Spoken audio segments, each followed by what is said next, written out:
Flavio na yun. Agas. Kung siya ay shahida na kaya na. What is you, bro? Huwag na. Come. Magsasayang lang tayo ng oras. Buti ba? Meron akong alam na paraan para lumitaw siya. Oh Babae lang ang katapat niyan. Agad na umalis ang dalawa. Sa mga sandaling yun, batid na ni Flavio na si Saldi ang gusto birahin ng dalawa. Pero buti na lang talaga ay kasama na nito si Aling Esther kaya What hindi about siya it? nababahala. Wanna die? Ang iniisip use niya lang my ay kung powers right paano now. nalaman ng dalawang matanda If you want na siya ang may pakana ng pagsunog. to die. Meron na siyang hinala kung sino. Could this fucking Pero bottle kailangan live? niya muna itong kumpirmahin. Bottle Kaya for naman, free. agad-agad niyang binalikan si Ronnie sa kanyang bahay. Don't kill him. Oh, saan ka galing? Bakit parang nakakita ka ng multo? Hindi multo nakita ko. Si Robolot Rafael. Ha? Ano You're a big ginagawa nila asshole. dito? Alam na nila na ako ang may pakala ng pagsunog ng warehouse. Fuck this. Paano nila nalaman yun? Eh tayo lang naman nakakaalam nun. Never mind. Yun lang ang Thank you iniisip ko very eh. much. Kaya Boom. nang hinala ko, si Bruce ko ang nagsumbong. Sira ulo talaga taong yun, oh. Kaya pala wala pa rin siya hanggang ngayon, ha? Nalagay niya tayo sa alanganin, eh. Lalo na si Salde. Buti na lang, wala na si Salde sa kanila niya. Pupuntahan ko siya I'm ng gonna kanya. I'm coming. Kaya natin ngayon. Wala mo yung tayo gagawin. Kapalipas na lang tayo ng tao. Then, gatag ko free fruit sa mga noob. Basta hindi nila kailangan ginatag ko sila. Sa may lakat ko mo. Hindi sila naman. Kapit ko lang.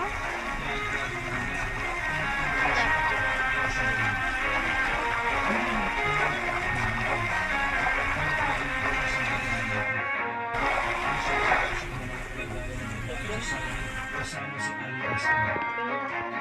Ang gawin nila. Sa gagawin nila. Hindi na nila hinanap pa si Gusto. Hi. Itinong na lamang nila ang atensyon sa plano Tapusin mo na yung na gusto. magawa nila ang maayos. Dahil sa punto ito, Ano ka ba? Tapos si Putin sa video ang bansa. What do you just calling me Sabu?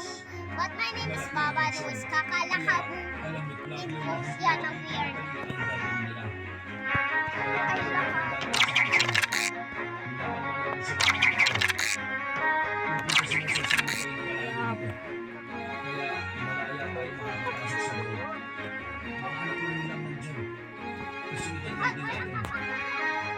Sa loob. Yeah, yung fuck. Nagmamadali naman sila pumasok ng mansyon. Doon.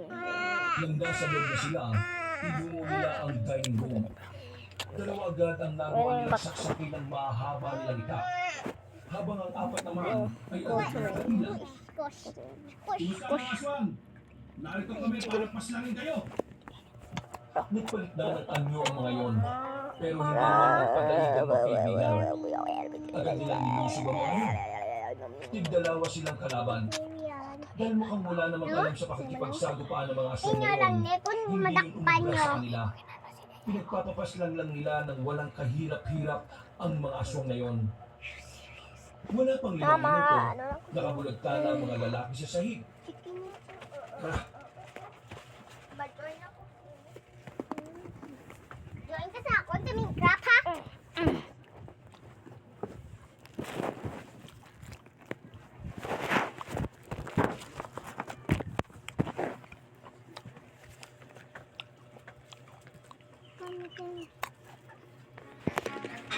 kailangan na natin umalis dito. Baka maabutan pa nila tayo. Gagi! Nasa labas na nga sila eh! Papasok na sila!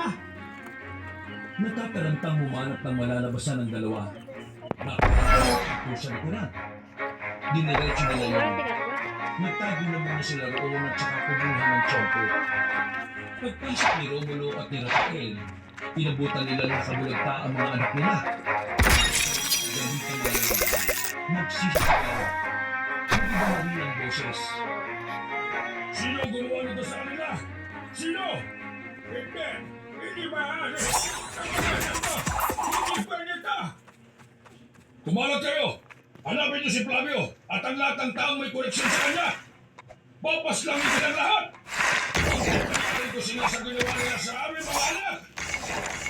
Maririnig ang ibang pero bakit Flavio Kulang na kulang pa ang ginawa nila para sa pagwasak nila sa katawan ng pinakamamahal ng babae.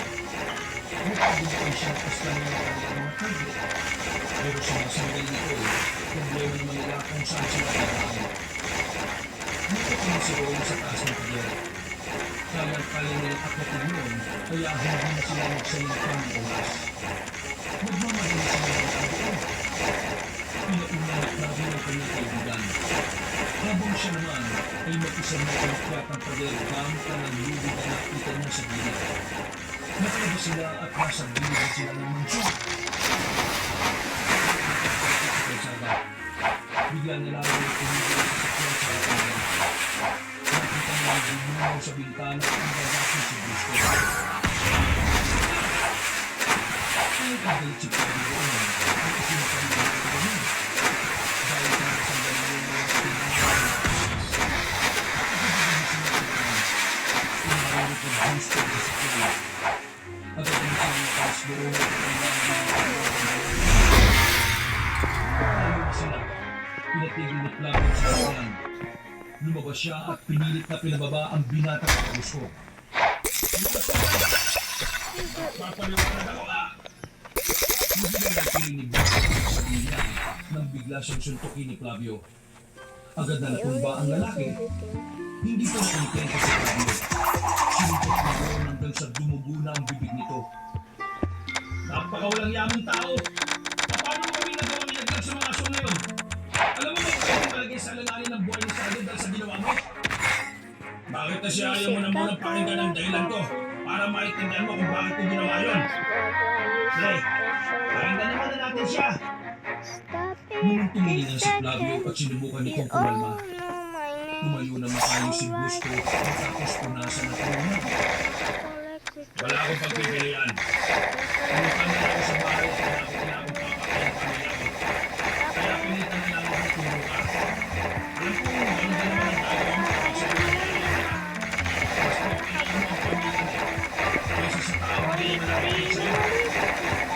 Hindi nakapagsalita sa pamilya. Nalaman siya sa sarili niya na magpunto si Gusto. Kaya nga gumawa ako ng paraan para makabawi. Dito na ang punta ninyo. Oh, kaya naman pala eh. Inilaglag kita. Wala lang talaga ako na. Kung saan sa inyo, sakaling hanapin ka nila. Eh yung pamilya, hindi. Hindi nga nila alam na aso nga mga. Oo na, sige na. Pasensya ka na rin. Kaya ka galit agad sa akin. Kasi una pa lang, wala ka ng tiwala. Pero, hindi naman kita masisisi. Pero ako, ginagawa ko ng para kay Salde. O ngayon, malinaw na lahat. Ano nang susunod nating akbang dito? Balik ko. Siguradong nagagalitin na mga asong na yun. Kailangan na muna natin magpalamig ulit. Kagaya ng una nating ginawa. Pero sa puntong ito, dapat magkakasama na tayo.